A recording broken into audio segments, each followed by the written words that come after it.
ನಮಗೆ ಎರಡೂ ಕಡೆ Bagalkot as well as Davangere ಭಾಳ ದೊಡ್ಡ ಮಟ್ಟದ ದೊಡ್ಡ ಅಂತರದಲ್ಲಿ ಜಯವನ್ನು ನಾವು ಕಾಣ್ತೀವಿ.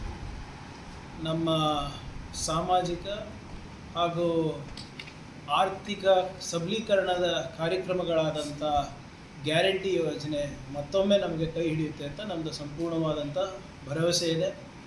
ಶಾಮನೂರು ಶಿವಶಂಕರಪ್ಪ ಸಾಹೇಬರ ಸೇವೆಗೆ ಜನರು ಸಮರ್ಥಿಗೆ ಆಶೀರ್ವಾದ ಮಾಡ್ತಾರಂತಲೂ ಕೂಡ ನನಗೆ ಸಂಪೂರ್ಣ ನಂಬಿಕೆ ಇದೆ. ಅದೇ ರೀತಿ ಮೇಟಿಯವರ ಸೇವೆಗೆ ಉಮೇಶ್ ಅವರ ಕೈ ಹಿಡಿತಾರೆ ಅಂತ ಕೂಡ ನನ್ನ ಸಂಪೂರ್ಣವಾದಂಥ ನಂಬಿಕೆ ನಂದಾಗಿದೆ. ಅಲ್ಲೇನೂ ಕೂಡ ಇದೆ, ಸಾರ್ವಜನಿಕರಲ್ಲೂ ಚರ್ಚೆ ನಡೆದಿದೆ. ಮತ್ತು ಎಲ್ಲ ನಮ್ಮ ನಾಯಕರು ಇಲ್ಲಿ ತಿಪ್ಪಣ್ಣಪ್ಪ ಕಮಕೂರು ಸಾಹೇಬ್ ಇರ್ಬೋದು, ಜಯದೇವ್ ಅವರು ಇರ್ಬೋದು, ಎಲ್ಲರೂ ಕೂಡ ಅಲ್ಲೇ ಹೋಗಿ ಠಿಕಾಣಿ ಹೂಡಿ ಎಲ್ಲರೂ ನಮ್ಮ ಪಕ್ಷಕ್ಕೆ ಅಳಿಲು ಸೇವೆ ಸಲ್ಲಿಸಿದ್ದಾರೆ. ಅವರು ಕೂಡ ಅದೇ ಮಾಹಿತಿಯನ್ನು ಕೊಡ್ತಾ ಇರೋದು. ಮತ್ತು ನಿಮ್ಮ ಮಾಧ್ಯಮದ ರಿಪೋರ್ಟ್ ಪ್ರಕಾರನೂ ಕೂಡ 2-0 ಇನ್ ಫೇವರ್ ಆಫ್ ಕಾಂಗ್ರೆಸ್ ಆಗುತ್ತೆ ಅಂತ ಬರ್ತಾ ಇದೆ. ಸರ್, ಈಗ ಮಲ್ಲಿಕಾರ್ಜುನ್